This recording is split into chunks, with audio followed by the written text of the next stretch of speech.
안녕하세요. 물과 도시의 강사 김영준입니다. 일단 1주차, 2주차에는 상하수도 이제 역사에 대해서 강의를 했죠. 그때 상수도나 하수도가 어떻게 처리된다는 거에서 이제 간단하게 그냥 역사적으로 이렇게 처리했다 뭐 이 정도만 보여드렸었는데, 아마 그때도 보여드리면서 제가 좀 자세한 얘기는 다음 시간인 뭐 수처리의 원리 시간에 하겠다 뭐 이렇게 말씀을 드렸던 것 같아요. 그래서 이번 시간에는 그거에 대해서 좀 더 자세하게 말씀드릴 수 있는 수처리의 원리, 그러니까 우리가 지금 쓰고 있는 상수도가 어떤 처리 과정을 통해서 우리에게 공급이 되고, 또 우리가 버린 하수도가 어떤 처리 과정을 거쳐서 다시 하천이나 바다로 배출되는지 뭐 그거에 대해서 강의해보는 시간을 갖도록 하겠습니다. 뭐 아직 뭐 3주차라서 그런지 특별히 뭐 말씀드릴 공지사항은 없네요. 뭐 추석이 있는데 사실 뭐 금요일이 아니어가지고 저희 수업이랑은 관련이 없을 것 같고, 또 뭐 실시간 수업도 일단은 빨라야 10월쯤에 할 계획이라서 뭐 당장은 뭐 그냥 동영상 보시면서 하시면 될 것 같습니다. 예, 그럼 일단 수업을 시작하겠습니다. 예, 수처리의 원리에 대해서 말씀드리기 전에 그럼 우리가 지금 수처리를 할 수 있는 수준이 어디까지 왔는지 그것부터 먼저 말씀을 드리려고 해요. 근데 뭐 결론부터 말씀드리면은 정말 우리가 물을 깨끗하게 처리할 수 있을 정도로 수준으로 기술이 올라왔어요. 그걸 보통 우리가 초순수라고 하는데, 이 초순수가 물 분자 이외에 다른 모든 물질들, 뭐 조금이라도 있는 그런 물질들을 다 제거한 그런 물을 초순수라고 하거든요. 이러한 초순수 같은 경우는 이제 반도체 공정에서 많이 쓰이고 있는데, 뭐 이 정도로 현재 인간의 기술은 물을 무한하게 깨끗하게 할 수 있을 정도로 엄청나게 많이 발전했다고 보시면 될 것 같아요. 그래서 뭐 좀 더 자세히 말씀드리면은, 우리가 반도체 공정할 때 뭐 10나노다, 뭐 7나노다, 뭐 60나노다, 30나노다 뭐 이런 얘기를 하잖아요. 근데 이 몇 나노 할 때 이 나노가 작을수록 성능이 좋은 거거든요. 이게 왜냐하면은 이 나노라는 말 자체가 일단은 나노 자체는 이제 길이의 단위인데, 우리가 이제 이 기판이 있으면 기판에 이제 칩을 박잖아요. 뭐 메모리에 저장할 수 있는 칩이나 뭐 연산하는 칩이나 이런 걸 이렇게 박는데, 같은 크기의 촘촘하게 얘를 박을수록 당연히 성능이 좋겠죠. 근데 60나노, 30나노 이게 뭐냐면은 60나노는 얘가 60나노 간격으로 칩을 박은 거예요. 기판 위에다가. 30나노는 30나노 간격으로 칩을 이렇게 박은 겁니다. 그러면 당연히 60나노보다는 30나노가 더 성능이 좋겠죠. 뭐 대신에 뭐 얘가 가까이 있으니까 발열이 더 많이 된다던가 뭐 이런 문제도 당연히 발생하겠죠. 어쨌든 얘를 이제 할 때 이제 뭐 이렇게 칩을 박는데, 요 사이에 뭐가 이물질이 있으면 안 되잖아요. 뭐 하나가 뭐 껴있으면 당연히 이게 이제 문제를 일으키면서 이 뭐 반도체 자체를 못 쓰게 되는 뭐 그런 문제가 발생하겠죠. 그래서 이 사이를 깨끗하게 청소하는 것도 이제 기술 중 하나인데, 이거를 청소할 때 쓰는 물이 일반 물을 쓰면은 그 안에 이제 온갖 이물질이 뭐 조금이라도 있을 수 있고, 그 조금이 이걸 통째로 날려버릴 수 있으니까 초순수처럼 물 위에 다른 것들이 모두 제거된 그런 물을 쓴다는 거죠. 뭐 어쨌든 수처리 기술이 현재 우리가 이 정도 수준까지 발전해 왔다. 그래서 우리가 맘만 먹으면 물을 진짜 무한히 깨끗하게 할 수 있다. 뭐 이런 수준으로 온 상태입니다. 근데 우리가 어쨌든 물을 깨끗하게 하긴 할 수 있는데, 우리가 그러면 수돗물을 공급할 때 얼마나 깨끗하게 해야 되는가는 약간 다른 문제라고 보시면 돼요. 왜냐하면은 수질이 올라갈수록 당연히 공급량은 적어질 수밖에 없거든요. 우리가 물을 정말 뭐 깨끗하게 한다, 진짜 초순수 수준으로 깨끗하게 한다라고 하면은 당연히 돈이 많이 들겠죠. 뭐 물 1리터를 생산하는데 훨씬 돈이 많이 들 거예요. 훨씬 돈이 많이 드니까 우리가 공급할 수 있는 물의 양은 엄청나게 줄어들겠죠. 그래서 수질이 올라갈수록 공급량이 줄어들게 됩니다. 근데 이러다 보면 뭐 많은 사람들이 물을 뭐 얻기가 어렵거나 아니면 물값이 너무 비싸거나 이런 문제들이 있기 때문에 당연히 사람들이 싫어해요. 그래서 뭐 공급을 많이 하겠다고, 우리가 수질을 뭐 대충 이렇게 처리해서 뭐 깨끗하게 처리 안 하고 뭐 천하로 눈에 보이는 것만 이렇게 없애고 뭐 공급한다 뭐 이러면 당연히 사람들에게 공급할 수 있는 양은 많아지지만 사람들이 당연히 싫어하겠죠. 왜냐면 깨끗한 물을 쓰고 싶고 이걸로 뭐 샤워도 하고 손도 씻고 마시고 먹고 해야 되는데 당연히 꺼림칙하니까. 그래서 결과적으로 우리가 수돗물을 공급함에 있어서 가장 중요한 거는 이 마실 만한 수질을 충분한 양으로 공급해야 되는 이 목적을 달성하기 위한 이 균형점을 찾는 게 굉장히 중요하다고 할 수 있습니다. 그래서 이 균형점을 찾는 게 굉장히 중요해서 뭐 수처리 기술 수준이 뭐 저급부터 고급까지 있다고 이렇게 할 때, 뭐 우리나라 같은 경우는 이제 상수 처리 같은 경우에는 사람이 마셔도 안전한 물이라는 목표를 갖고 상수도를 처리해서 공급을 하고 있죠. 뭐 하수도 같은 경우에는 당연히 뭐 우리가 마실 수 있는 수준으로 굳이 처리 안 해도 되니까 그냥 하천에 방류해도 괜찮은 물, 뭐 냄새 안 나고 보기에도 괜찮고 뭐 녹조 같은 거 안 생기고 물고기들 뭐 안 죽고 뭐 이 정도 물을 처리하는 걸 목표로 해가지고 하수 처리를 하고 있어요. 이제 이거는 이제 우리나라 같은 경우에 요 나름의 균형점을 찾은 결과가 이런 거예요. 그래서 사람이 마셔도 되는 안전한 물을 생산하는데 적합한 기술을 골라 쓰고 하천의 방류도 괜찮은 물을 생산하는데 적합한 기술을 골라 쓰고 이런 식으로 지금 우리는 처리를 하고 있는 거죠. 근데 또 이런 기술이 절대 뭐 전 세계적으로 공통되고 절대적이고 그런 건 아닙니다. 어떤 나라의 상수처리 기술 같은 경우에는 피부에 닿아도 안전한 물 자체를 그냥 목표로 해서 공급하는 나라도 있어요. 뭐 개발도상국들, 뭐 라오스나 뭐 이런 나라들이 이런 목표를 하고 있는데 이런 라오스 같은 경우에는 자체적으로 이렇게 전기 생산도 되게 불안정해가지고 그 정수장을 안정적으로 운영할 능력도 없고 기술도 없고 돈도 없고 그러다 보니까 상수를 통해서 마실 수 있는 수준의 물을 처리해서 안정적으로 공급하는 게 사실상 불가능한 거예요. 그래서 아예 우리는 목표를 이거는 달성이 불가능하니까 이거를 목표로 해서 처리해서 상수로 보내겠다. 대신에 사람들이 그럼 이걸 마시면 큰일 날 수 있으니까 정부에서 주도적으로 수돗물을 마시지 마세요라고 캠페인을 한다. 뭐 이런 식으로 전략을 수립해서 진행을 하고 있습니다. 그래서 우리나라 같은 경우는 뭐 수돗물 공급하면서 제발 여러분 수돗물 좀 마셔주세요 뭐 이러면서 막 하잖아요. 뭐 아리수 맨날 홍보한다 이러고. 근데 여기는 반대로 수돗물 절대 마시지 마세요. 수돗물은 사서 드세요. 마실 물은 사서 드세요. 뭐 이런 식으로 홍보를 하면서 공급을 하고 있는 거죠. 반면에 어떤 나라 하수처리 같은 경우는 우리가 마실 수 있는 물로 처리한 것보다 더 깨끗하게 처리해가지고 내보내는 경우가 있어요.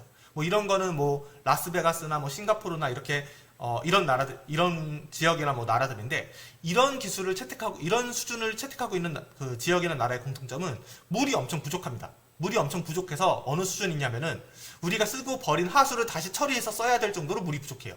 근데 우리가 뭐 손 씻은 물, 샤워한 물은 그나마 좀 나은데 뭐 대변 보고 소변 보고 뭐 이런 것까지 다 처리해서 다시 우리 보고 마시라 그러면은 당연히 우리 입장에서는 되게 꺼림칙하고 되게 마시기 싫겠죠. 이걸 우리 날 물로 보고 뭐 이런 수준이 드니까 아예 우리가 마셔도 되는 물보다 더 깨끗하게 해서 처리한 다음에 야, 너 이거 봤지? 이거 우리가 진짜 이렇게 미친 듯이 깨끗하게 하니까 너네 이거 안심하고 마셔도 돼. 이런 식으로 홍보를 하면서 이제 하수를 재처리한 물을 마시게 하는 거죠.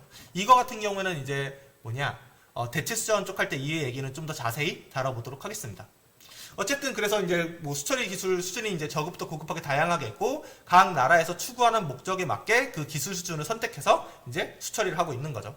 그러면은 반대로 얘기해서 우리가 어떤 기술을 쓰느냐, 그러니까 수처리 관련 원리를 어떤 걸 적용했느냐를 보려면 어떤 기준으로 수처리를 하고 있느냐가 되게 중요하겠죠. 즉 우리가 수처리 기술을 살펴보면 있어서 그 전에 수처리 기준부터 살펴보는 게 되게 중요하다는 말씀을 드리려고 이렇게 빌드업을 한 거죠. 그래서 순서는 이제 상수처리하고 하수처리하고 이게 순서대로 말씀드릴 건데 상수처리에서 먼저 기준 먼저 말씀드리고 그래서 이 기준을 만족하기 위해서 어떤 처리 방법을 쓰고 있는지 먼저 말씀드릴 거고요. 하수처리도 마찬가지로 먼저 하수처리 기준에 대해서 말씀드리고 이 하수처리 기준을 만족하기 위해서 어떤 기술을 쓰고 있다. 뭐 이런 식으로 진행을 하려고 합니다. 그래서 먼저 상수처리부터 말씀드리면은 상수처리 기준에 대해서 이제 말씀드려야 되는데 그 기준에 대해서 말씀드리기 전에 먼저 또 말씀드려야 될 게 이제 WHO에 대해서 간단하게 소개해 드리려고 해요. WHO가 이제 월드 헬스 오르가니제이션 해가지고 이제 세계 보건기구의 그 영어명이죠. 앞줄 글자만 따서 이제 WHO라고 하는데 다들 WHO는 요즘 코로나 시대에 굉장히 이제 유명한 곳이 되었죠. 이 코비드 19이나 이름을 붙인 것도 이제 WHO고, 뭐 팬데믹을 선언한 것도 WHO고, 또 최근에 한 몇 달 됐지만 이게 코로나 바이러스가 우한에서 발생하지 않았을 가능성이 있다. 뭐 이런 발표를 해서 욕을 먹고 있는 것도 WHO죠. 어쨌든 이 WHO라는 기관 자체는 유엔 전문 기구 중 하나인데, 이 기구의 목적 자체는 이거예요. 세계 인류가 가능한 한 최고의 건강 수준에 도달하는 것. 그래서 그냥 이런 코로나 같은 게 터지지 않았을 때는 일반적인 주요 업무가 이제 국제 보건 사업의 지도나 조정, 회원국 간의 기술 원조나 장려, 이런 보건 관련해서 기술을 퍼뜨리고 사람들이 좀 더 건강하게 살 수 있는 이런 기술을 전파하고 지원하는 약간 이런 걸 위주로 하는 그런 곳입니다. 그래서 오른쪽 위에 보시면 약간 사진이 있는데 이게 이종욱 박사님이라고 유엔 WHO 이 수장을 하셨던 분이에요. 지금은 돌아가셨는데 우리나라 사람 중에 최초로 유엔 이런 전문기구의 수장이 된 첫 번째 사례라고 하죠. 또 이분은 되게 의사로서도 훌륭하시고 단장 일도 잘하셨다고 하고 또 실제로 이제 돌아가시는 것도 이제 현장에서 봉사하고 이렇게 활동하다가 이제 돌아가셨다고 합니다. 아무튼 훌륭하신 분이니까 그냥 교양 과목이니까 그냥 교양 삼아 그냥 이런 사람이 있었다. 뭐 이 정도만 알아두시면 될 것 같고요. 어쨌든 이 WHO에서 이제 세계 뭐 보건을 위해서 열심히 힘을 쓰는데 여기서 하는 주요 업무 중 하나가 음용수 수질 가이드라인을 만드는 거예요. 그래서 이거는 뭐 연마다 나온 거거나 뭐 정기적으로 나오는 게 아니고 그냥 내고 싶을 때 내는 약간 때 되면 나오는 약간 그런 식으로 이제 진행이 되고 있는 건데 어쨌든 이 음용수 수질 가이드라는 게 뭐냐면은 음용수에 얘가 포함됐을 때 사람들에게 위험할 수 있을 것 같은 느낌이 나는 이런 미생물이나 화학물질들을 그냥 쫙 넣고 그 각각에 대해서 수질 기준을 이렇게 정해놓은 책이에요. 그래서 엄청나게 많은 물질들이 들어가 있고 여기에 이제 수질 기준을 제시하는데 이 수질 기준을 제시하는 원칙은 뭐냐면은 내가 그 수질 기준의 양을 매일 평생 섭취하더라도 사람의 몸에 뭐 위험이 나타나지 않은 뭐 이거로 인해서 내가 병이 생기거나 뭐 아프거나 죽거나 하지 않는 그런 거를 기준으로 해서 수질 가이드라인을 만들었다고 합니다. 뭐 예를 들어서 뭐 요 음용 수질 가이드라인의 납이 뭐 0.1mg/L다 뭐 이렇게 되어 있으면은 뭐 납이란 물질 자체가 굉장히 뭐 몸에 안 좋은 걸로 유명하죠. 뭐 먹으면 약간 사람 미쳐버리는 그런 역할을 하는 물질로 알려져 있는데 제가 매일 아침 일어나서 0.1mg/L씩 납을 먹어요. 맨날 먹어요. 뭐 1년, 2년, 3년, 50년, 60년 먹었는데도 제가 이거로 인해서 질병이 생기지 않는다는 거예요. 예, 그런 기준으로 이 수질 오염 농도를 정해서 가이드라인으로 제시하고 있습니다. 근데 뭐 사람이 어떻게 매일 뭐 0.1mg씩 매일 먹겠어요. 사실 어떻게 보면은 말도 안 되는 거죠. 매일 얘를 먹는다는 게. 그래서 사실상 이게 절대적인 기준이라고 보기는 어렵습니다. 물론 그 정도까지 이렇게 지키면 굉장히 사람들이 뭐 건강하게 살고 문제가 없겠지만 또 약간 느슨하게도 뭐 그거를 맨날 하는 건 아니니까 뭐 괜찮다 뭐 이런 식으로 받아들일 수도 있는 거죠. 그래서 이게 이제 어디까지나 가이드라인이고 수질 기준이 아닌 게 이 가이드라인을 통해서 이제 각 나라별로 여기 엄청나게 많은 양의 화학 물질들이 있는데 이건 우리한테 필요해. 이건 필요 없어. 우린 필요해. 없어. 이거 빼. 뭐 더해. 뭐 이런 식으로 각자 이 가이드라인의 기준으로 각 나라의 수질 기준을 정할 수 있도록 이러하는 약간 안내서, 지침서 이런 거를 WHO에서 매년 발간하고 있는 거예요. 뭐 간단하게 얘기해서 당장 물이 없어서 이렇게 곤란한 나라와 이렇게 돈이 많아서 뭐 돈을 풍성풍성 쓰는 이런 나라랑 뭐 같은 수질 기준을 가질 수는 없잖아요. 그래서 각 나라 여건에 맞는 수질 기준을 이제 이 가이드라인을 참고해가지고 만들어서 쓰고 있는 거죠. 그래서 이건 좀 옛날 자료이긴 한데 이렇게 비교되어 있는 자료가 이것밖에 없어가지고 일단 가져오긴 했는데 지금 우리나라 뭐 수질 기준이 47개라고 됐는데 한 59개인가 뭐 그렇게 되어 있습니다. 어쨌든 이렇게 나라별로 이제 수질 기준 항목 개수랑 WHO에서 가이드라인에서 가지고 있는 이제 개수를 이제 나타낸 편인데 WHO 같은 경우는 100개 넘는 항목을 이제 수질 기준으로 제시를 하고 있어요. 그러니까 온갖 화학 물질들이 다 들어가 있는 거죠. 근데 이 중에서 우리나라 같은 경우는 이건 좀 필요하고 이건 필요 없을 것 같아. 그래서 이것 갖고만 우리 만들어 보자 해가지고 수질 기준이 이렇게 나온 거고 또 각 나라마다 달라요. 뭐 미국 같은 경우는 우린 좀 더 필요해서 83개가 된 거고 뭐 일본 같은 경우는 우리랑 비슷하게 하면 되네 해서 46개가 된 거고 뭐 호주 같은 경우는 우린 이것보다 더 많은 걸 원해. 더 많은 기준과 더 많은 규제를 원해 이래가지고 204개가 된 거고 뭐 이렇게 각 나라별로 뭐 원하는 만큼 이렇게 하고 있는 거고요. 뭐 선진국이라고 해서 뭐 더 많이 측정하고 후진국이라고 해서 더 조금 측정하고 이런 게 아니라 그냥 뭐 선진국 같은 경우도 호주를 제외한 뭐 다른 나라들은 다 이것보다 훨씬 적은 수의 수질 기준을 갖고 잘 운영해 나가고 있죠. 그래서 적당한 비유로 할 게 뭐 있을까 해서 가져왔는데 우리가 뭐 예를 들어서 뭐 수능을 본다, 뭐 토익을 본다, 취업 준비를 한다. 이럴 때 우리가 뭐 영어 공부를 해야 될 때 영어 단어를 이제 외우잖아요. 근데 우리가 그래 내가 영어 공부를 해야겠어, 영어 단어를 외우겠어. 그래서 우리가 이만한 사전을 사서 사전을 처음부터 끝까지 A부터 Z까지 막 이렇게 Z라 그러면 옛날 사람인데 A부터 G까지 열심히 막 이렇게 외우고 있진 않죠. 예를 들어 우리가 토익을 보겠다 그러면 토익에 맞는 영단을 하고 뭐 수능을 보겠다면 수능 영단을 보고 뭐 그다음에 뭐 취업을 하겠다면 취업 영단을 보고 뭐 이런 식으로 선택해서 우리가 영어 공부를 하잖아요. 이 마찬가지인 거예요. 이게 수질 기준이 많다고 해서 그냥 이걸 다 측정한다고 해서 무조건 좋은 수질 기준이 아니라 우리 실정에 맞고 우리에게 맞는 그런 수질 기준을 만드는 게 중요하겠죠. 그래서 이게 이제 WHO에서 만든 음용수 수질 가이드라인이라고 보신다면 이거는 각 나라에서 만든 그 수질 기준이라고 보시면 되는 거예요. 그래서 뭐 수질 기준이 뭐 적다고 나쁜 기준이 아니고 뭐 많다고 좋은 기준도 아니고 뭐 그렇다고 알아주시면 될 것 같습니다. 그래서 실제 수질 기준을 이제 WHO에서 하는 거랑 우리나라랑 하는 거랑 이제 비교를 해보면은 WHO는 있는데 우리나라에 없는 게 물론 있겠지만 반대로 WHO는 없는데 우리나라에 있는 뭐 이런 것들도 있어요. 그래서 일단 WHO에는 있는데 우리나라에 없는 것부터 말씀드리면은 특정 화학물질 같은 경우는 WHO에는 있는데 우리나라에 없는 게 있습니다. 뭐 화학물질인데 이게 뭐 천연적으로 나와서 뭐 자연에서 생성되는 그런 화학물질이 아니고 뭐 화학물질 중에 사람이 인공적으로 만든 화학물질이 있잖아요. 그런 것들은 뭐 우리가 뭐 딱히 우리나라에서 만들거나 쓰지 않는다면 우리나라에서 뭐 검출될 일이 없겠죠. 그래서 화학 물질이 뭐 전 세계적으로는 봤을 때는 쓰이는 곳이 있는데 우리나라에서는 쓰지도 않고 뭐 생산도 안 되고 있고, 그러면 굳이 얘가 우리나라에서 나올 이유가 없으니까 당연히 수질 측정을 할 필요가 없겠죠. 그래서 뭐 빠진 거라던가, 뭐 일부 농약 같은 경우에도 빠져 있는데 농약 같은 경우도 이제 각 나라 규제별로 어떤 농약은 쓸 수 있고 어떤 농약은 쓸 수 없고 뭐 이런 농약들이 있잖아요. 이 중에 이제 뭐 DDT 같은 경우는 굉장히 발암물질로 유명한 농약이라서 우리나라에서 금지가 돼 있습니다. 그러니까 우리나라에서는 아예 쓸 일이 없는 농약인 거죠. 그래서 이거 같은 경우도 이제 우리나라 수질 기준에서는 완전히 빠져 있습니다. 그 다음에 이제 뭐 방사성 물질인데, 뭐 인근에 뭐 우라늄 광산이 있어서 뭐 우라늄에서 뭐 방사능을 뭐 뿜뿜하고 있다던가 뭐 이런 경우에는 당연히 이게 이제 수질 기준이 필요하겠지만 우리나라 같은 경우는 뭐 이런 뭐 알려진 우라늄 광산이 없죠. 그래서 방사성 물질 같은 경우에도 우리나라 수질 기준에는 빠져 있어요. 반면에 WHO에는 없는데 우리나라에 있는 것들도 있는데, 가장 대표적인 게 맛과 냄새예요.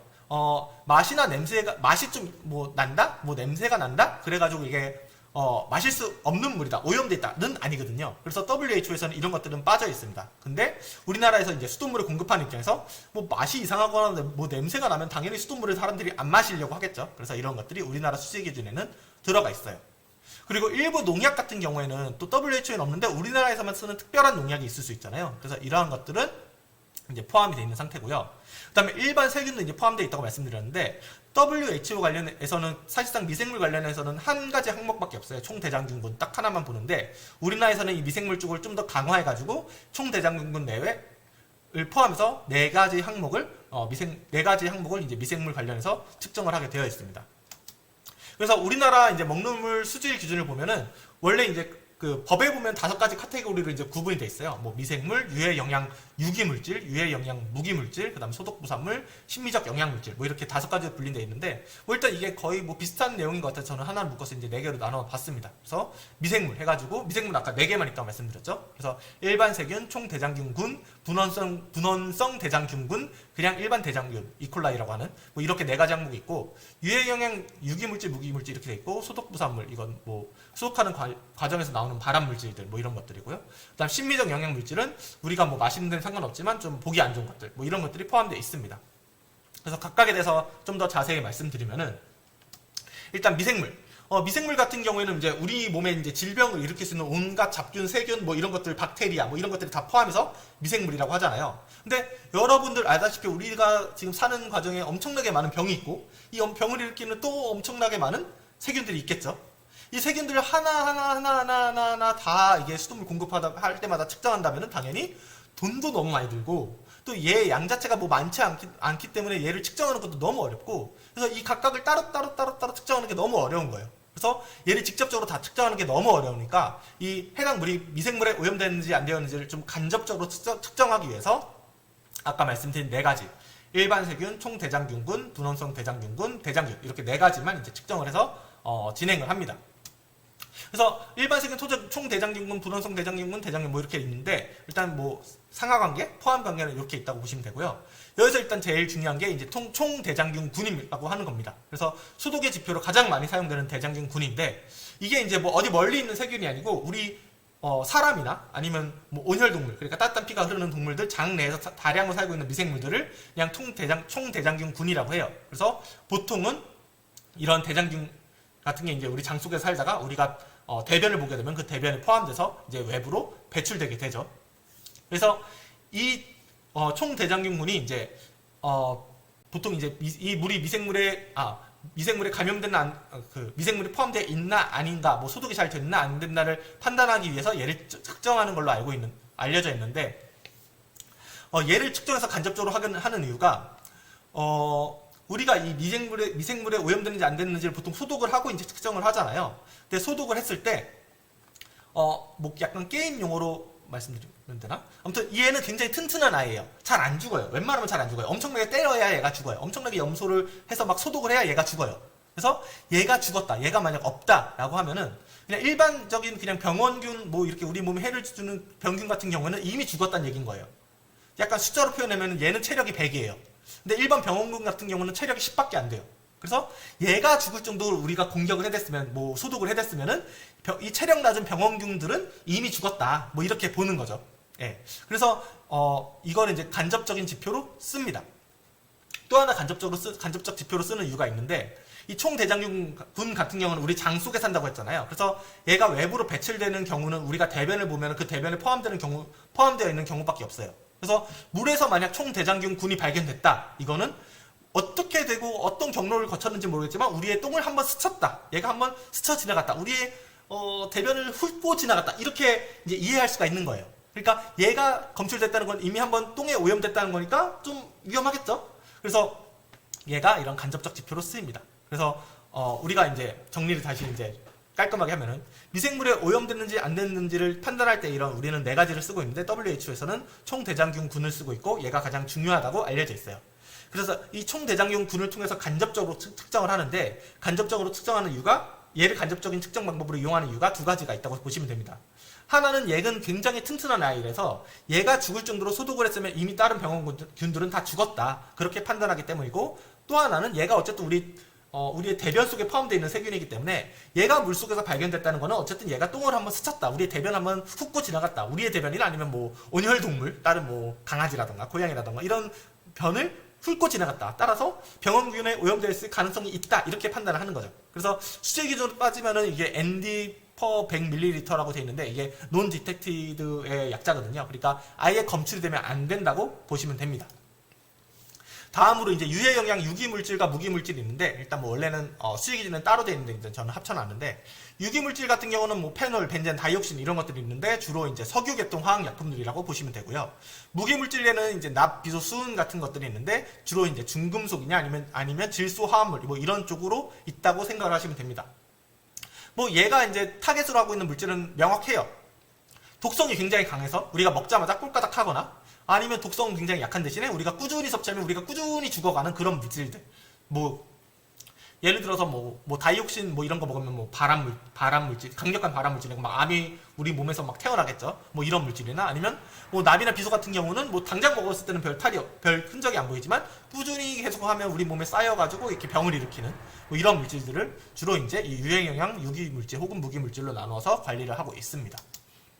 그래서 뭐 대표적으로 이런 비소 같은 경우는 이제 동남아시아, 특히 이제 방글라데시나 캄보디아 이런 데서 굉장히 심각해가지고 이렇게 우물마다 표시해 놓는 경우도 있고, 뭐 카드뮴 같은 경우도 이제 중금속 중 일종으로서 얘 많이 먹으면은 이렇게 등이 굽는 이런 병에 걸린다고 알려져 있죠.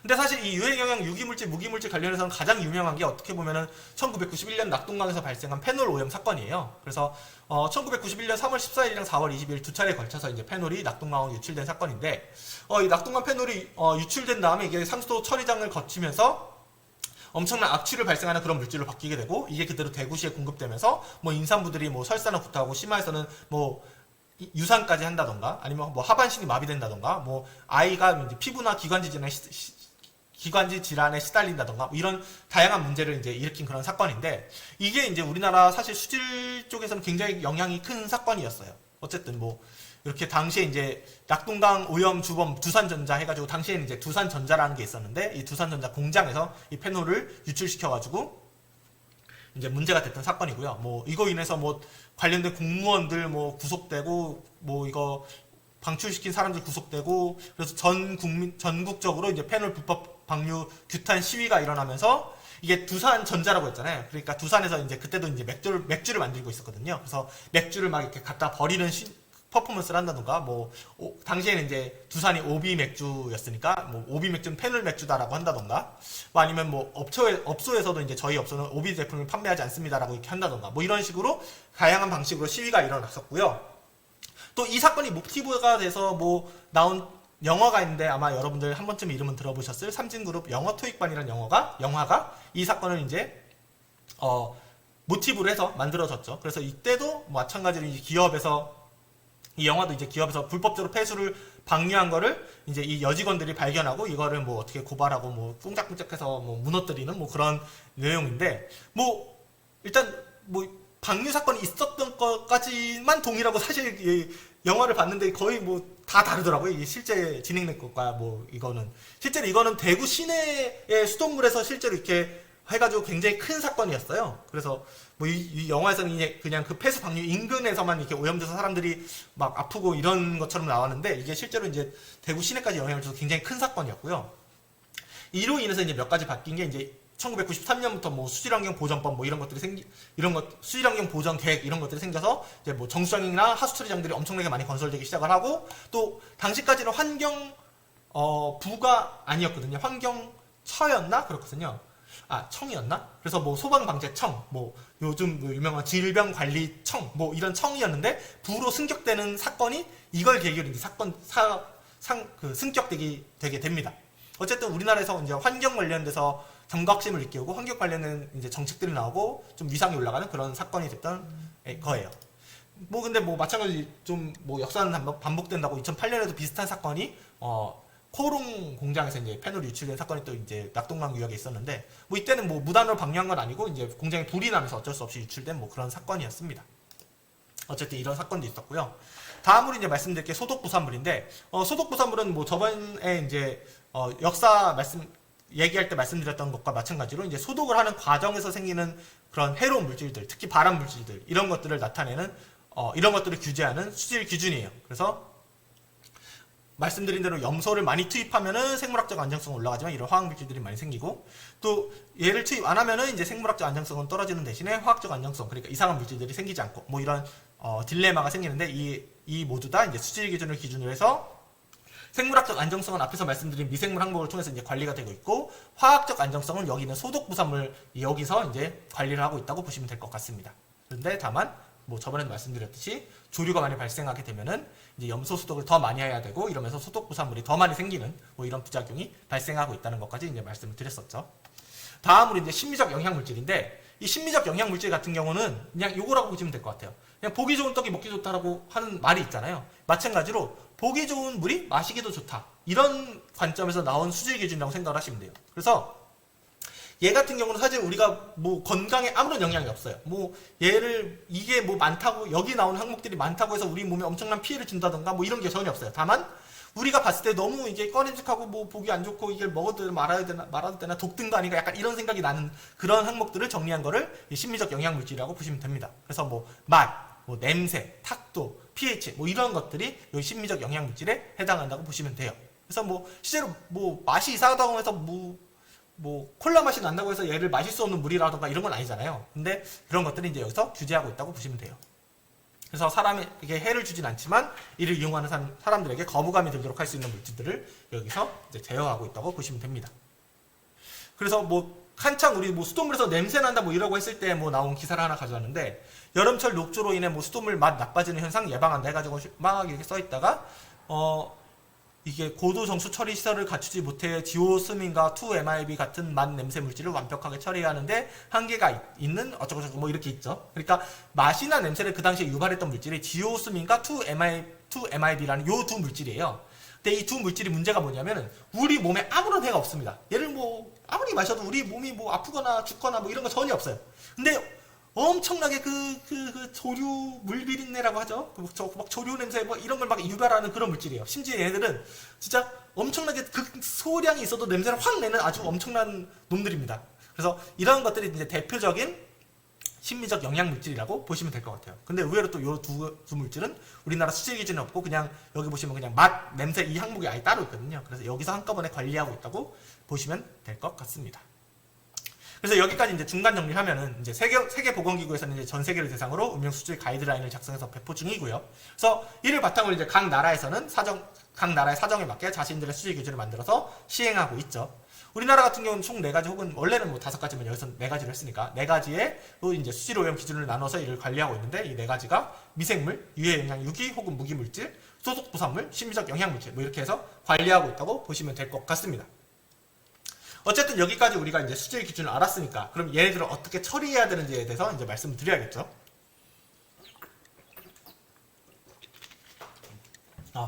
발성이 안 좋아서 목이 너무 쉽게 가는 것 같아요. 어쨌든 우리나라 이제 수돗물을 정수를 하는데 우리나라에서 수돗물을 정수하는 전략은 크게 이제 손자병법에 있는 전략을 따르고 있다고 보시면 됩니다. 손자병법에 뭐 수많은 얘기들이 있겠지만 이 손자병법에 써진 말 중에 싸우지 않고 승리하는 것이 최고다 뭐 이런 얘기가 있다고 해요.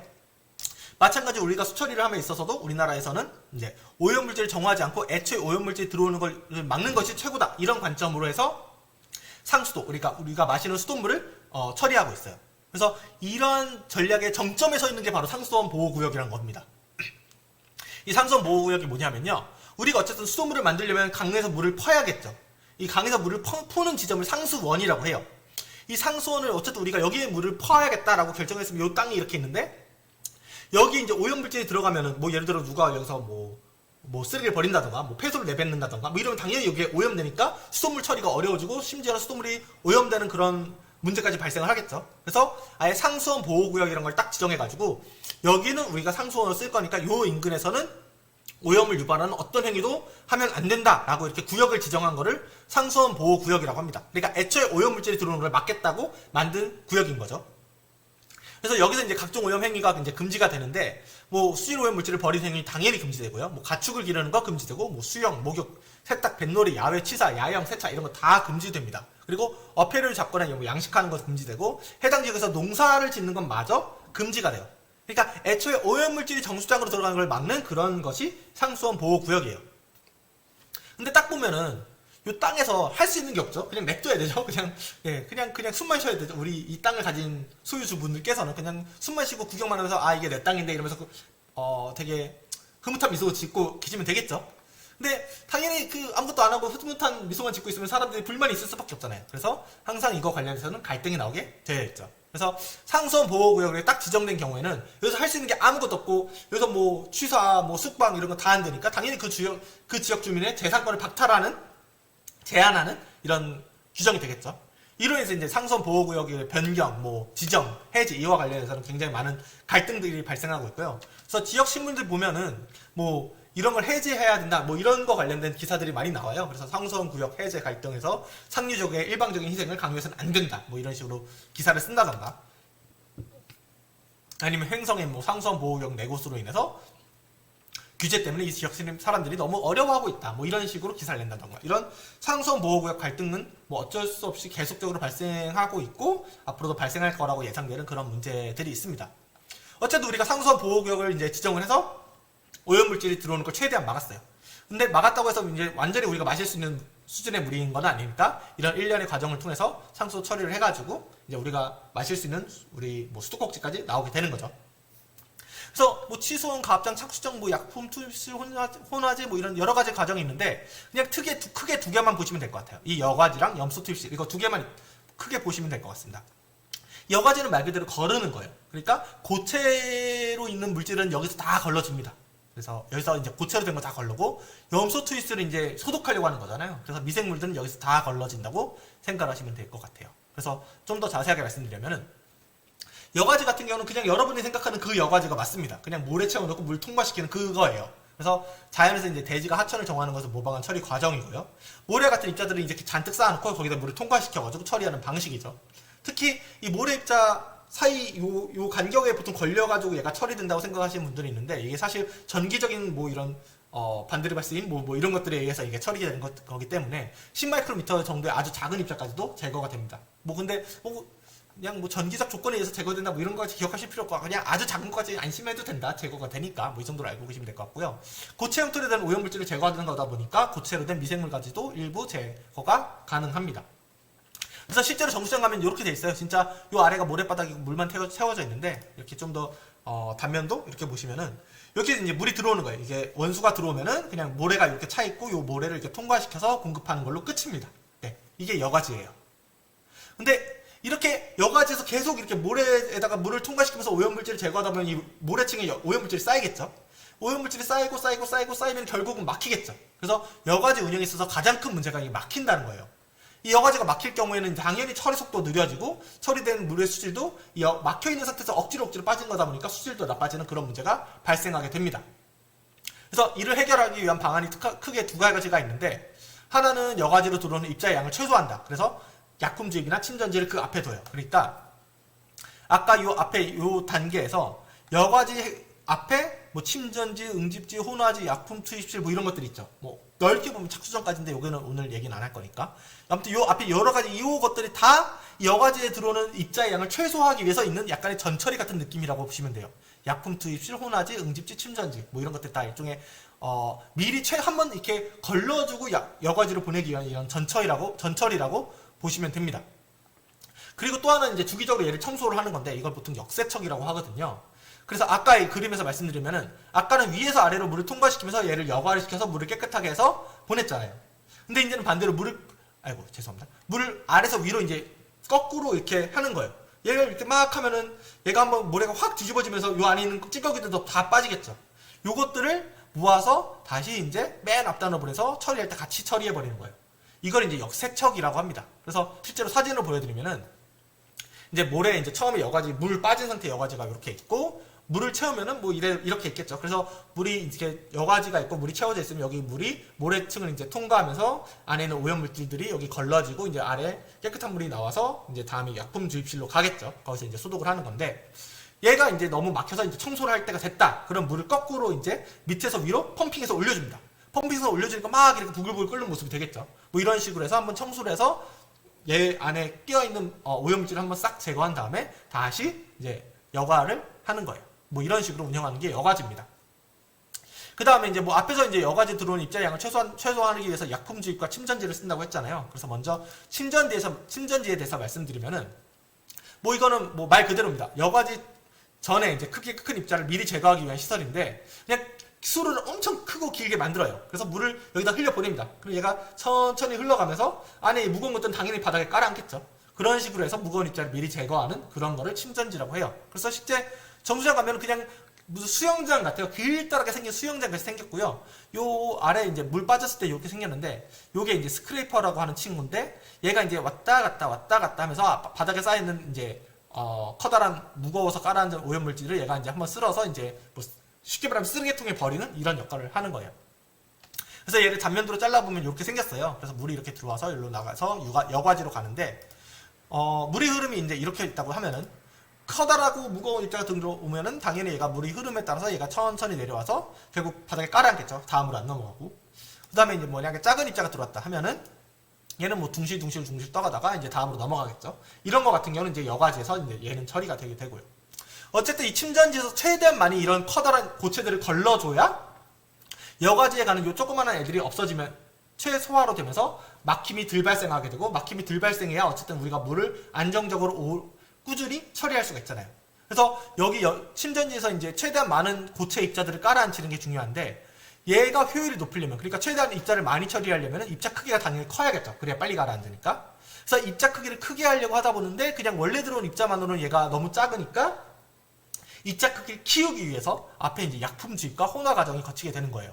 그래서 약품 주입이나 혼화 과정은 뭐냐면은 그냥 물속에 이제 굉장히 작은 입자들이 많이 있어요. 이 많이 있는 것들을 크게 키워줄 얘네들끼리 뭉치게 해서 크게 키워줄 수 있는 화학약품을 주입하는 걸 약품 투입실이라고 하고요. 이 약품을 주입한 다음에 끝이 아니라 얘를 처음에는 빨리 저어줍니다. 막 저어주면 얘가 약품이 물에 이제 빠르게 번지겠죠. 빠르게 퍼진 다음에 천천히 저어줘요. 그 다음 단계로 이렇게 천천히 저어주면 얘가 이제 잘 고루고루 섞이면서 점점 애들이 잘 뭉칠 수 있게 해주겠죠. 이렇게 약품이 잘 퍼지고 잘 뭉치라고 하는 혼화 역할을 하는 혼화지, 이렇게 이제 약품 주입과 혼화지를 통해서 이 작은 크기의 입자를 크게 만드는 그런 역할을 한다고 보시면 돼요. 그래서 주로 알루미늄이나 철 계열의 이제 화학약품이 사용된다 이건 굳이 기억하실 필요는 없을 것 같고요. 어쨌든 최종적으로 여기서 이제 입자를 최대한 크게 만들어가지고 침전지에서 최대한 많이 제거될 수 있도록 하는 역할을 여기서 한다고 보시면 될 것 같습니다. 그래서 실제로 가면 이렇게 생겼는데 이렇게 프로펠러가 막 돌아가서 물을 섞어준다던가 물과 약품을 섞어준다던가 아니면 얘는 이제 수차처럼 생긴 건데 얘가 이제 이렇게 도는 거예요. 이런 식으로 요게 이제 여기 있는 이 다리 같은 게 내려오고 약간 자전거 바퀴 돌듯이 이렇게 돌면서 물을 섞어주는 역할을 하는 거라고 보시면 됩니다. 그 다음에 이제 어쨌든 이 여과지를 거쳐서 이제 고체가 거의 다 제거가 됐으면 이제 미생물만 제거하면 되잖아요. 이 미생물 같은 경우는 이제 염소 투입실에서 이제 소독이나 살균을 통해서 이제 제거가 되는데 병원균을 이제 무해화시키는 작업이라고 보시면 될 것 같아요. 그래서 그냥 요건 별거 없습니다. 그냥 커다란 수조가 있고요. 여기다 이제 염소를 넣어요. 염소를 넣어서 처리하는 게 이제 염소 주입실이죠. 이런 식으로 해서 처리된 물이 이제 우리 수도꼭지를 통해서 이제 오게 되는 거죠. 그래서 여기까지 이제 정리를 해드리면은 일단 우리나라는 애초에 오염물질이 들어오지 않게 하는 거를 최우선 목표로 하고 있습니다. 그래서 상수원 보호구역을 지정해서 애초에 정수장으로 들어오는 오염물질의 양과 종류를 최소화시키는데 1차 적으로 하고 있고요. 그 다음에 정수장에 들어온 고체를 제거하는 여과제와 미생물을 제거하는 염소 투입실이 이제 가장 핵심적인 역할을 하는 거고요. 여과제에서 이제 막힘이란 문제가 발생하니까 얘를 최소화하기 위해서 그 앞에 뭐 약품 주입도 하고 혼화도 하고 침전도 해가지고 여과제에도 유입되는 이제 입자를 최소화시키는 역할을 하는 거고요. 염소 투입실에서는 이제 적당한 양의 염소를 투입해서 수돗물 내에 미생물을 수독하면서 동시에 잔류 염소를 확보해서 안정성을 확보하는 그런 역할을 합니다. 네, 그래서 여기까지 이제 상수 처리에 대한 내용을 마쳤고요. 이제 하수 처리는 잠깐 끊었다가 제가 진행을 할게요. 네, 이제 뭐 하수 처리로 이어서 이제 수업을 진행하겠습니다. 뭐 원래는 이제 한 번에 쭉 하면 저도 이제 뭔가 흐름도 안 끊기고 좋긴 한데 이게 목소리가 제가 뭐 발성이 좀 안 좋아서 그런지 막 목소리가 저 먼저 갑니다 이러면서 저 먼저 퇴근이요 이를 기세를 해가지고 네, 잠깐 어쩔 수 없이 끊고 진행하는 점 양해 부탁드립니다. 어쨌든 이제 하수 처리에 대해서 말씀드릴 건데 뭐 상수 처리도 마찬가지였지만 하수 처리도 먼저 수질 기준에 대해서 말씀드려야겠죠. 근데 뭐 아까 상수 같은 경우는 우리가 마실 물이라서 그런지 모르겠지만 뭐 수질 기준이 엄청 많았잖아요. 한 69개, 59개 된다고 제가 말씀드렸잖아요. 근데 하수도 같은 경우에는 수질 기준이 딸랑 하나, 둘, 셋, 넷, 다 7개밖에 없어요. 요게 답니다. 그래서 훨씬 뭐 기준이 낮죠. 그러니까 뭐 처리하는 기술도 훨씬 덜 빡센 애들로 이제 처리를 하면 되겠죠. 그래서 뭐 보시면은 뭐 생물화학적 산소 요구량, 뭐 화학적 산소 요구량, 뭐 굉장히 여러분들에게 생소한 개념일 것 같은데 이건 대충 뭐 얘가 많으면은 물이 이렇게 된다고 생각하시면 돼요. 물이 시꺼매지고 막 물에서 썩은 냄새 나고 막 물고기들 다 이렇게 죽어서 배 깔고 누워 있고 이런 거를 일으키는 주된 물질이 이 두 가지라고 생각을 하시면 돼요. 그리고 뭐 부유 물질, 말 그대로 물에 떠다니는 물질들. 그래서 여러분들 흙탕물 생각하시면은 요게 많을 경우에는 흙탕물 같은 게 된다라고 생각을 하시면 될 것 같고요. 뭐 총 질소, 총 인 뭐 이렇게 있는데 질소나 인이 원래 이제 비료예요. 그러니까 농작물을 되게 잘 자라게 하고 식물을 되게 잘 자라게 하는 그런 물질이에요. 근데 당연히 얘가 물에 많으면은 물 안에 있는 식물들을 잘 자라게 하는데 이 물 안에 있는 식물이 결국은 조류잖아요. 예, 녹조잖아요. 그래서 이 녹조를 엄청나게 잘 자라게 하는 역할을 합니다. 그래서 이 두 가지가 많으면은 우리가 뭐 보는 녹조라떼를 보게 된다. 뭐 이렇게 생각을 하시면 될 것 같습니다. 그 다음에 뭐 총대장균수나 뭐 생태독성 이런 건 뭐 미생물 관련된 항목에서 일단 넘어가고요.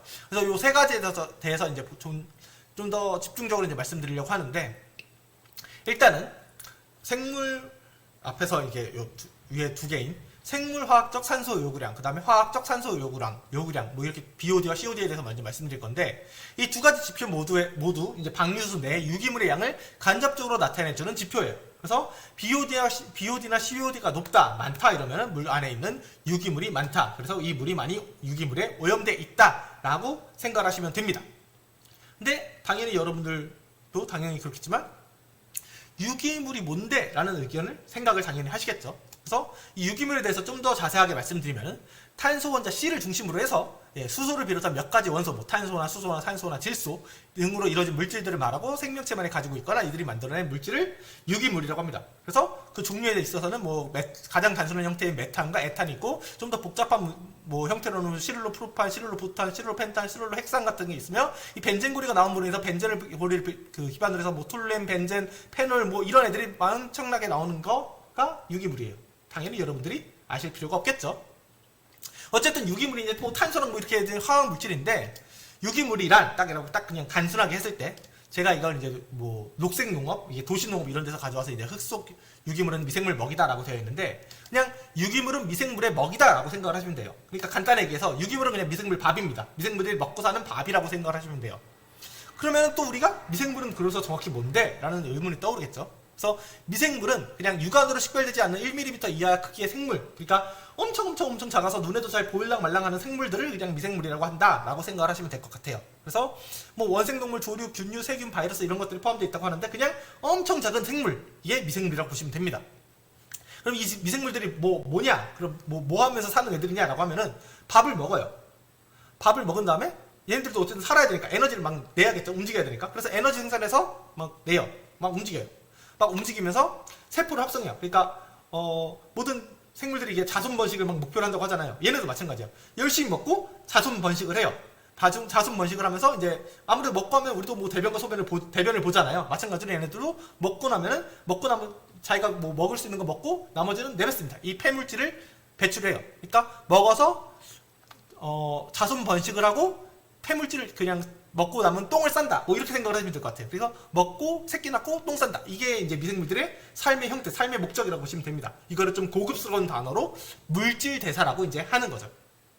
그래서 이런 미생물들의 물질 대사를 이용해서 이제 하수치를 이용하는 건데, 우리가 물속에 있는 유기물들이 문제가 되고 있잖아요. 근데 유기물들이 미생물들의 밥이라면서요. 그럼 얘네들을 미생물한테 먹이면 유기물이 없어지네가 되는 거예요. 그래서 이 유기물이 엄청나게 많은 하수에다가 미생물을 넣습니다. 그럼 미생물들이 막 유기물을 먹어서 없애겠죠. 이런 식으로 유기물들을 없애서 하수 처리를 진행하는 거예요. 근데 이 미생물 중에서는 종류가 있는데, 산소가 있어야만 밥을 먹는 호기성 미생물이 있고요. 산소가 없어야만 밥을 먹는 혐기성 미생물들이 있어요. 그러니까 호기성 미생물들은 산소가 있을 때만 유기물을 먹어서 수처리가 가능하고요. 혐기성 미생물들은 산소가 없을 때만 밥을 먹어서 수처리가 가능해요. 뭐 통기성이라고 있을 때나 없을 때나 밥 잘 먹는 친구도 있는데 얘는 뭐 별로 중요하지 않으니까 그냥 제외하고 생각을 할게요. 그래서 어쨌든 그 미생물에는 산소가 있어야만 유기물을 먹는 호기성 미생물과 산소가 없어야만 유기물을 먹는 혐기성 미생물이 있다. 이렇게 크게 두 가지가 있다는 것만 알고 계시면 될 것 같아요. 일단은. 그래서 물질 대사하는 과정을 나타낸 건데, 얘가 이제 호기성 미생물이잖아요. 그러면 유기물을 먹죠, 얘가. 유기물을 먹을 때 산소가 있어야만 얘는 밥을 먹으니까 산소도 같이 먹어요. 그래서 막 안에서 이제 새끼 낳고 막 에너지 내고 하면서 똥을 싸는데, 똥을 얘네는 물과 이산화탄소 형태로 똥을 쌉니다. 그러니까 이제 먹고 남은 찌꺼기를 배출하는데, 이 배출하는 찌꺼기 형태가 물과 이산화탄소라는 거예요. 이런 식으로 이제 물질 대사를 하게 되고요. 뭐 이산화탄소나 이산화탄소는 지금은 뭐 이제 오염물질로 취급을 받고 있지만, 옛날엔 뭐 오염물질이 아니라고 했잖아요. 어쨌든 그렇게 우리 환경에 엄청나게 크게 급격하게 이제는 해를 준다고 해야 될 것 같은데, 어쨌든 시대가 바뀌고 기후변화가 워낙 심각해지면서 어쨌든 뭐 이런 것들만 이제 내보내게 되고요. 반면에 혐기성 미생물들은 좀 다른 물질 대사를 보이는데, 유기물을 먹는 것, 그러니까 밥을 먹는 건 똑같습니다. 근데 반찬으로 산소를 안 먹고, 어떤 애들은 질산염을 먹고요, 어떤 애들은 황산염을 먹고요, 어떤 애들은 탄산가스, 이산화탄소를 먹어요. 그래서 이 질산염을 먹는 애들은 뭐 어쨌든 얘도 이제 뭐 새끼를 낳는데, 이 혐기성 미생물들의 공통적인 특징이 새끼 낳는데 별로 관심이 없어요. 애들이 다들 딩크족이야. 그래서 새끼를 낳는 건 조금만 새끼를 낳고요, 그냥 주로 자기 살아가는데 많은 그 에너지를 쓰고, 그다음에 이제 질산염을 먹었으니까 이제 질소가스를 이제 형태로 똥을 쌉니다. 질소가스 형태로 똥을 쌉니다. 그 다음에 황산염을 반찬으로 해서 밥을 먹는 애들은 마찬가지로 얘네들은 혐기성 미생물들은 별로 딩크족이니까 새끼를 낳는데 별로 관심 없으니까 세포 합성은 별로 그렇게 조금만 하고요. 나머지는 그냥 에너지로 자기 활동하는 데 쓰고, 황화수소라는 가스를 이제 부산물로 내보내는데, 얘가 냄새가 엄청나게 나는 거예요. 그래서 우리가 물이 썩으면 막 썩은 냄새 난다, 뭐 계란 썩은 냄새다, 뭐 하수도 냄새다, 이런 얘기들 많이 할 때 있죠. 이 혀 깨물었다. 하수 냄새를 일으키는 주범이 이 황화수소라고 보시면 됩니다. 갑자기 혀를 깨물었냐. 잠시만요. 아파.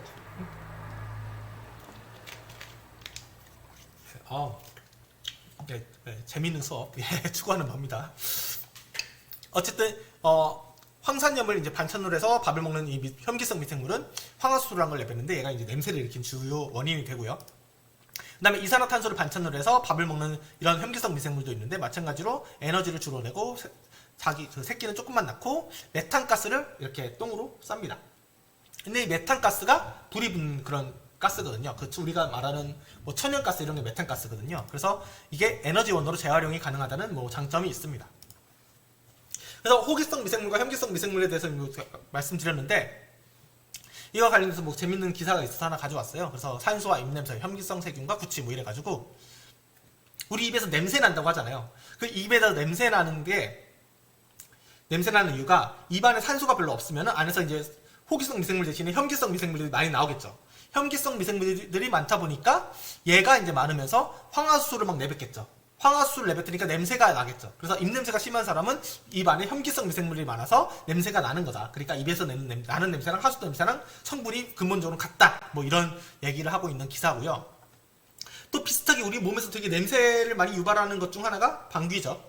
방귀는 우리의 이제 장을 거쳐서 나오는 가스가 나오는 건데, 이 장 같은 경우도 산소가 당연히 없겠죠. 장 안에 산소가 없으니까 혐기성 미생물들이 많겠죠. 혐기성 미생물들이 많으니까 당연히 얘가 많이 나오겠죠. 얘가 많이 나오니까 우리 방귀에서 냄새가 나기 시작을 하는 거예요. 그리고 옛날에 TV프로에서 막 방귀에 불이 붙나 안 붙나 막 실험을 했던 뭐 그런 것도 있었거든요. 뭐 지금도 유튜브 찾아보시면 있을지 모르겠는데 어쨌든 방귀에 불이 붙냐 안 붙냐로 이렇게 실험했는데 불이 붙습니다. 불이 붙는 이유가 마찬가지로 얘 때문이에요. 우리의 장이 혐기성 미생물들이 많은 환경이다 보니까 또 일부 혐기성 미생물들이 메탄가스를 많이 생산해서 우리 방귀에 섞여서 내보내고 있겠죠. 그러니까 방귀 안에 이 메탄가스가 포함되어 있는데 얘가 이제 불이 붙거든요. 일종의 천연가스랑 비슷한 같은 성분이라서. 그래서 우리 방귀가 불이 붙는다 뭐 이런 실험도 가능합니다. 예, 실제로 하진 마시고요. 어쨌든 그래서 우리가 이제 유기물이 미생물 밥이라는 것도 알았고, 근데 미생물이 뭐야 했을 때 미생물들이 아주 작은 생물인데 유기물이란 밥을 먹고 새끼를 낳고 똥을 싸는 아이다 뭐 이렇게 알았고요. 그래서 우리가 이제 미생물이 유기물을 잡아먹는 성질을 이용해서 유기물을 처리하려고 한다까지는 이제 이해를 했어요. 그럼 우리가 유기물을 그럼 얼마나 처리해야 되느냐 했을 때 유기물의 양을 우리가 측정할 수 있어야 되잖아요. 그래서 이렇게 물을 떠놓고 여기 유기물이 얼마나 있나 딱 봤을 때 똑같아요. 유기물의 종류가 엄청나게 많습니다. 유기물 종류가 엄청나게 많은데다가 얘를 하나하나 검출하는 건 굉장히 어려운 작업이에요. 그래서 얘를 한 번에 하기 너무 어려우니까 그냥 한 번에 퉁치자하고 나온 것들이 BOD나 COD나 TOC나 뭐 이런 것들이 이제 유기물 농도를 우리가 직접적으로 측정하기가 너무 어려우니까 그냥 한 번에 뭉뚱그려서 한번 퉁칠 수 있는 걸로 해보자 해가지고 나온 수질 기준이에요. 그래서 전체 유기물 양을 측정하기 위해서 이제 간접적으로 측정해서 이용되는 방법들이 이러한 방법들인데, 그래서 얘들에 대해서 한 번 더 이제 다시 한번 말씀드리면 BOD 뭐 생물화학적 산소 요구량 혹은 생화학적 산소 요구량이라고도 합니다. 그래서 어쨌든 BOD라는 게 있는데 이 BOD라는 건 뭐냐면은 수중의 유기물의 양을 표시하는데 얘를 표시하는 방법으로 호기성 미생물에 의해서 산화되는 데 필요한 산소 요구량이 얼마인가를 이용해서 그 유기물의 양을 표시를 해요. 그래서 일단 물을 이렇게 우리가 저기 있는 저 강물의 뭐 유기물 양을 알고 싶다. 그럼 강물을 뜹니다. 그래서 그 다음에 산소 농도를 재요.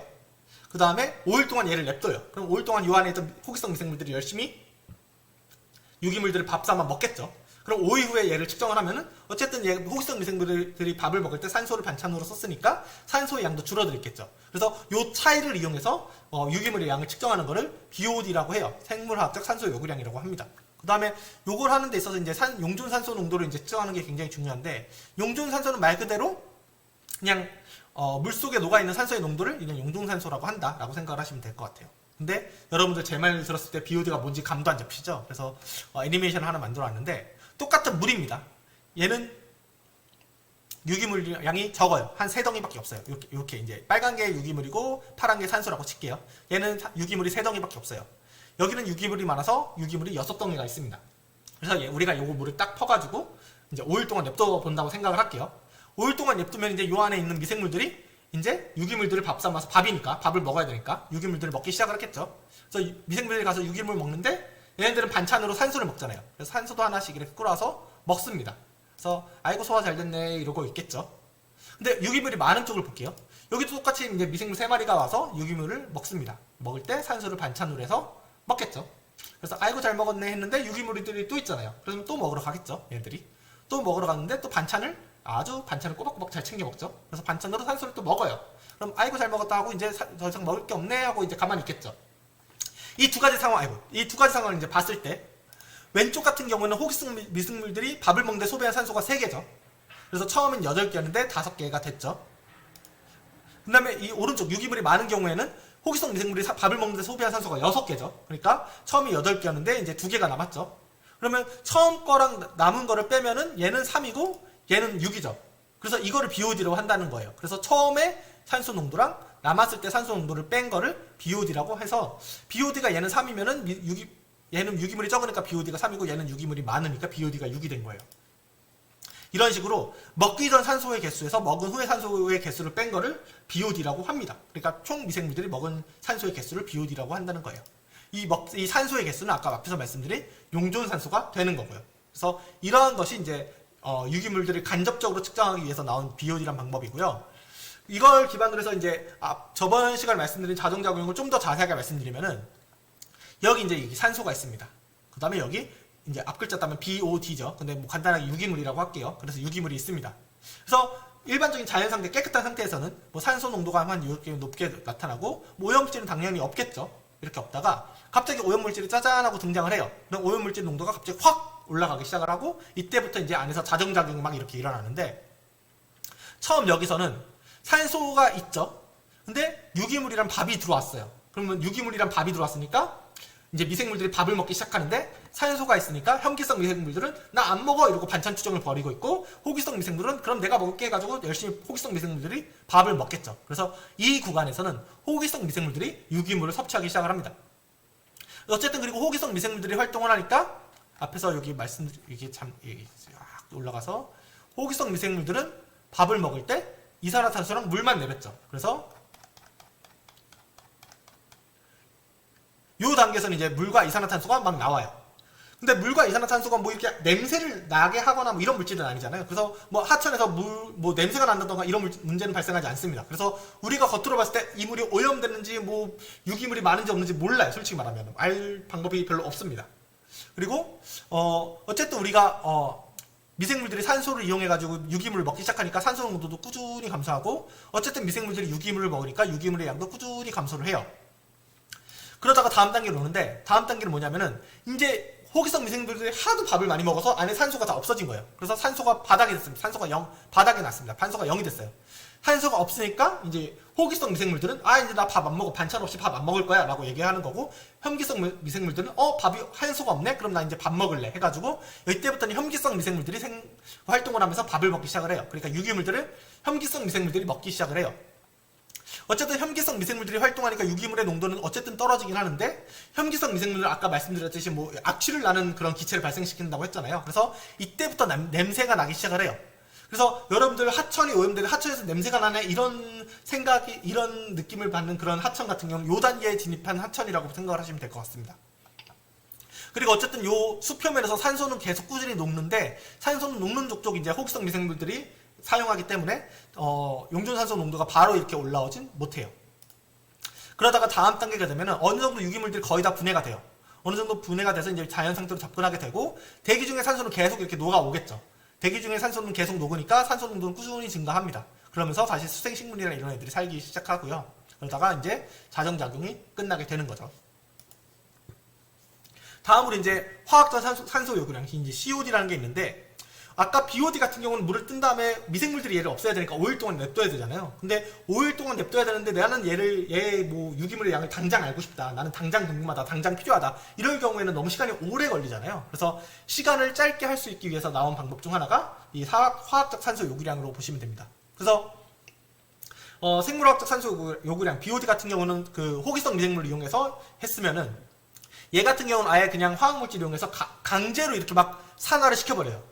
강제로 산화를 시킨 다음에 그 산화에 필요한 그 산화에 사용된 뭐 화학물질을 바탕으로 해서 이때 필요한 산소 요구량을 간접적으로 계산해서 이 안에 있는 유기물의 양을 측정하는 그런 방법이라고 생각하시면 돼요. 그러니까 앞에 BOD는 호기성 미생물을 이용해서 얘가 소비한 산소 양을 측정했으면은, 이거는 화학물질을 이용해서 화학물질에서 얘를 산화시킬 때 사용한 산소 양을 이용해서 유기물의 양을 측정하는 거라고 생각하시면 될 것 같습니다. 그래서 얘 같은 경우에는 아무래도 화학물질을 쓰기 때문에 BOD보다는 약간 높게 값이 나오는 경우가 많이 있다고 하고요. 그 다음에 2시간에서 3시간 정도면 측정이 완료되기 때문에 뭐 BOD 아까 5일 걸린다고 했는데 훨씬 짧죠.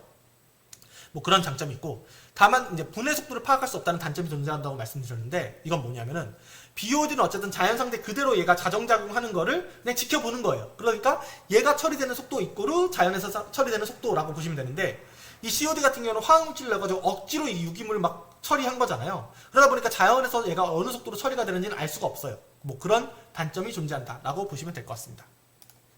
다음은 이제 부유물질인데, 부유물질은 되게 단순합니다. 그냥 수중에 떠다니는 현탕물질, 고체물질, 덩어리들이라고 생각을 하시면 돼요. 그래서 수면에 떠있거나 뭐 여과를 통과한 용해성 입장들을 제외하고 이제 남은 입자들이 이렇게 있는 것들을 질량으로 그냥 측정한다고 생각을 하시면 됩니다. 그래서 그냥 물이 좀 이렇게 더러 보이나 뭐가 낀 것 같다 이러면 다 그냥 부유물질이라고 생각을 하시면 돼요.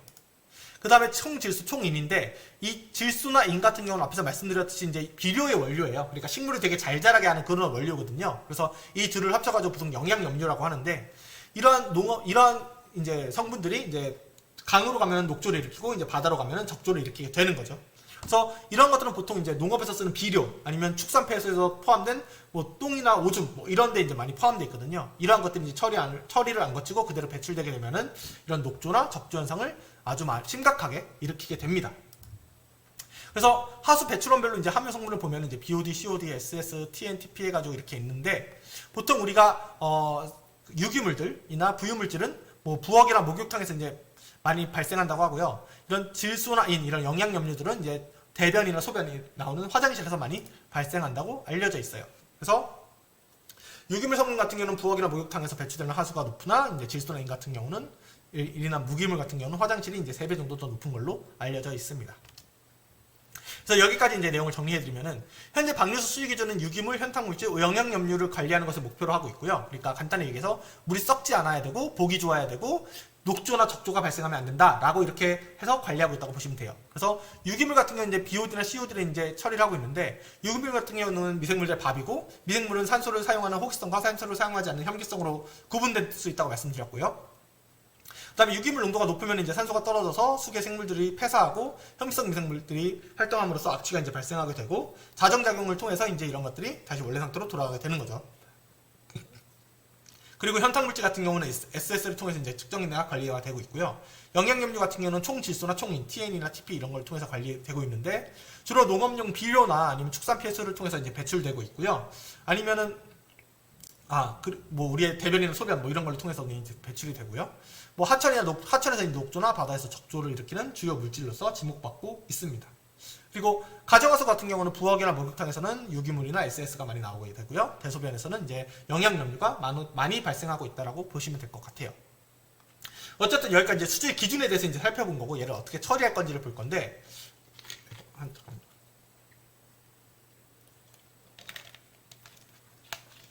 아까 유기물을 먹는 종류의 미생물들 2가지가 있다고 말씀드렸잖아요. 이거 카메라에 보여야지. 2가지. 하나가 호기성, 하나가 현기성. 그래서 처리 방법도 크게 호기성 소화조랑 현기성 소화조로 나눠져요. 호기성 소화조 같은 경우는 호기성 미생물들이 밥 먹고 소화하는 곳이다 해서 호기성 소화조고, 현기성 소화조는 현기성 미생물들이 밥 먹고 소화하는 곳이다 그래서 현기성 소화조라고 보시면 돼요. 예, 그냥 간단하게.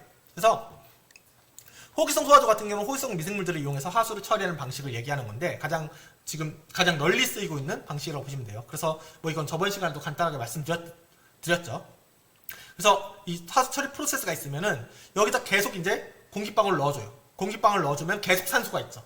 계속 산소가 있으니까 호기성 미생물들이 계속 밥을 먹겠죠. 그런 식으로 해서 안에 있는 유기물들을 처리하는 것을 호기성 소화조라고 합니다. 반면에 현기성 소화조 같은 경우는 말 그대로 이제 현기성 미생물들을 이용해서 하수 처리를 하는 방식이고요. 20세기 초에 개발된 이모프 탱크가 이제 제일 초기 모델이라고 보시면 될 것 같아요. 그래서 얘 같은 경우는 이제 단일조 또는 반응조와 고액 분리조로 분리된 형태, 이렇게 단일조나 이게 탱크 2개로 분리된 형태로 이렇게 보통 존재를 하고, 필요에 따라서 이제 처리된 하수를 호기성 소화조에서 한 번 더 처리한 다음에 내보내는 경우도 있다고 해요. 그래서 얘 같은 경우는 그냥 물을 받아놔요. 그 다음에 여기다가 계속 이렇게 냅두는 거예요. 얘 같은 경우는 처리 시간이 짧으면은 15일에서 길면 한 달 정도까지 걸린다고 합니다. 그러니까 처리 속도가 굉장히 느린 문제점이 있는데, 뭐 그 밖에 또 장점도 있죠. 그래서 이 둘을 간단하게 이제 비교하려고 이제 그림을 또 가져왔는데, 얘는 호기성 소화조고 얘는 현기성 소화조라고 이제 할게요. 그러면 둘 다 이제 요 빨간 점이 유기물이라고 치면은 여기 이제 미생물들이 둘 다 있다고 치는 거죠. 얘는 호기성 미생물들이고 얘는 현기성 미생물들이죠. 그래서 호기성 미생물들이 먼저 호기성 미생물과 현기성 미생물들이 먼저 이렇게 밥을 먹습니다. 그래서 밥을 먹고 소화하면은 호기성 미생물 같은 경우는 자기 새끼를 많이 낳는다고 했잖아요. 그래서 새끼를 낳는 게 많아요. 그래서 막 자기 새끼들이 많이 생겨요. 근데 요 새끼들을 많이 낳은 게 그냥 깨끗하고 보기 좋으면 그대로 배출해도 될 텐데, 얘네들의 그 모은 것들을 보면 이렇게 생겼어요. 딱 봐도 하천에 배출했다가 큰일 날 것 같이 생겼죠. 그래서 얘네들을 나중에 처리하는 것들이 굉장히 심각한 단점 중 하나입니다. 호기성 소화조 같은 경우에는 얘네들이 이제 많이 배출돼서 얘를 따로 또 모아서 처리해야 되는 문제점이 있어요. 반면에 현기성 소화조들은 딩크족이라고 했잖아요. 별로 이제 새끼를 낳는데 별로 관심이 없어요. 그래서 이런 아까 호기성 소화조에서 보이는 그런 문제들을 발생하지 않아요. 대신에 여러 가스들이 이제 여기서 나오게 되는 거죠. 그래서 호기성 소화조 장단점 이제 말씀드리면은, 호기성 소화조 같은 경우는 시간이 짧습니다. 별로 안 걸립니다. 이게 산소를 계속 불어넣어주면 얘가 반응하는 거기 때문에 시간이 안 걸리고요. 또 해봤자 뭐 물이랑 이산화탄소만 발생하기 때문에 냄새가 나지도 않아요. 그리고 계속 그냥 산소만 불어넣어주면 되기 때문에 비교적 운전 조건이 쉬운 걸로 알려져 있습니다. 반면에 단점도 있는데, 여기는 산소를 계속 불어넣어줘야 되잖아요. 계속 산소를 불어넣어줘야 되다 보니까 이 호기성 소화조를 운전하는 데 드는 에너지가 엄청나게 많이 들고, 이 에너지가 엄청나게 드는 만큼 돈도 많이 들어요. 그래서 실제 하수 처리장에서 쓰는 에너지의 절반 이상이 이 호기성 소화조 운전하는데 들어간다고 합니다. 그리고 많은 슬러지 발생량이 많은 슬러지가 발생한다고 했는데, 아까 슬러지란 게 아까 얘를 이제 전문 용어로 슬러지라고 하거든요. 그러니까 미생물 이게 처리하고 남은 찌꺼기들을 슬러지라고 처리하는 것들이 이제 엄청나게 많이 발생하면서 문제가 되는 거죠. 그 다음에 산소 전달 속도에 의해서 이제 이거 처리되는 속도가 제한된다고 하는데, 어쨌든 미생물들이 산소를 먹는 속도가 정해져 있잖아요. 그래서 속도를 높이고 싶어도 높일 수 없는 약간 그런 단점이 있다고 알려져 있습니다. 그래서 얘는 이렇게 유기물들이 오면 밥을 먹고 막 새끼를 치죠. 그래서 얘네들을 나중에 처리해야 되는 문제가 발생하는 거예요. 반면에 혐기성 소화조 같은 경우에는 산소 공급이 불필요합니다. 그냥 물 받아서 냅두면 돼요. 오히려 산소를 다 찾아내야죠. 그러다 보니까 에너지가 별로 추가적으로 드는 에너지 같은 건 없다는 장점이 있어요. 그리고 얘네들은 별로 새끼를 낳거나 이런 자기 복제를 하거나 이런 데 별로 관심이 없기 때문에 슬러지 발생량이 적다는 장점이 있고요. 또 일부 이렇게 하면은 같은 가스가 이제 발생하는데, 이 가스 중에 하나는 이제 메탄가스여가지고 얘는 따로 모아서 에너지화를 시킬 수 있다는 장점이 있습니다. 반면에 단점도 있는데, 반응 시간이 굉장히 길어요. 빨라야 12고 길면 한 달까지 걸린다고 해요. 그리고 얘 가스 안에는 냄새나는 가스도 많이 있기 때문에 악취가 많이 발생한다는 문제점이 있고요. 운전 조건이 굉장히 어려운 걸로 알려져 있습니다. 그 다음에 이제 질소나 인 처리 과정에 대해서 말씀드릴 건데, 요거는 그냥 일단 처리 과정에 대해서 말씀드리면은, 보통 물 안에 이제 하수 안에 이제 질소가 암모니아 형태로 있다고 해요. 그러면 암모니아 형태에 있는 걸 질산화 반응시켜서 아질산과 질산으로 만들고, 얘를 다시 탈질산화 반응을 해서 질소기체로 바꾸는 게 이 처리 과정이거든요. 근데 이 처리 과정 중에서 이제 질산화 반응과 탈질산화 반응 이런 거는 별로 중요한 건 아닌데, 중요한 건 뭐냐면은, 이 질산화 반응을 일으키는 미생물이랑 탈질산화 반응을 일으키는 미생물이 서로 서식 조건이 달라요. 그러니까 하나는 산소가 있어야 하고 하나는 산소가 없어야 돼요.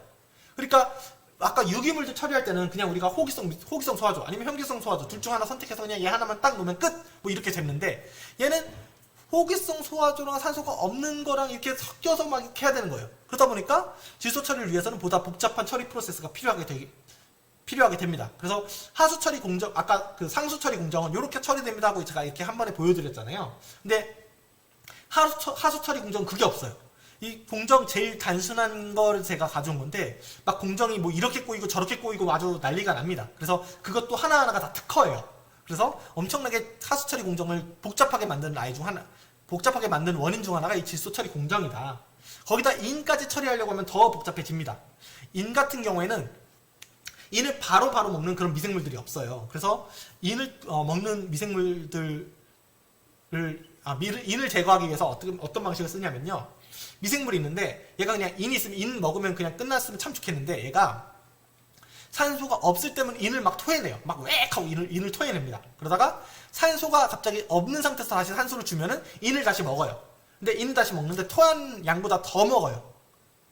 그래서 이 미생물의 특징을 이용해가지고 앞에 혐기성을 놔서 인을 막 토하게 한 다음에, 그 다음에 호기성 소화조를 넣어서 인을 다시 막 흡수하게 하는 식으로, 이런 식으로 인을 제거합니다. 그러니까 아까 질소 처리에다가 인 처리까지 하려니까 얘가 더 꼬이겠죠. 그래서 하수 처리 공정을 굉장히 복잡하게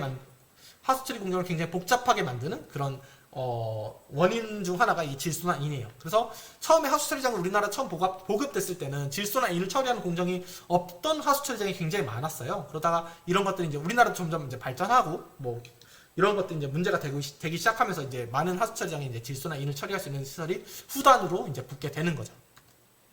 그래서 중간 정리자 최종 정으로 이제 말씀드리면은 하수 처리하는 이제 소화조가 호기성 소화조랑 혐기성 소화조 이렇게 두 가지가 있는데, 호기성 소화조는 이제 가장 널리 사용되는 방식이고요. 짧은 시간 안에 냄새 없이 쉽게 처리할 수 있다는 장점이 있는 반면에 에너지 많이 필요로 하고 슬러지가 많이 발생한다는 그런 문제점이 있습니다. 반면에 혐기성 소화조 같은 경우는 이제 이모프 탱크의 발전적 형태고요. 슬러지 발생량이 적고 에너지가 절약된다는 장점이 있는 반면에 시간이 오래 걸리고 악취가 발생한다는 그런 문제점도 존재합니다. 그리고 질소나 인 같은 영양염료를 이제 제거하기 위해서는 하나의 프로세스만으로 이제 완전히 처리가 불가능하고, 따라서 여러 가지 프로세스를 결합한 형태로만 처리가 가능하게 됩니다. 그래서 오늘 수업은 여기서 마치도록 할 거고요. 다들 여기까지 따라오시느라 고생 많으셨습니다. 오늘은 좀 공학적인 얘기가 많아서 여러분들 좀 어렵게 느껴지셨을 것 같은데, 공학적인 얘기는 아마 오늘이 거의 마지막이지 않을까? 아무튼 이 정도로 약간 공학적이고 전문적인 내용을 다루는 내용은 앞으로 수업에는 없을 거니까 너무 겁먹지 마시기 바랄게요. 그러면 수고하셨습니다. 안녕히 계십시오.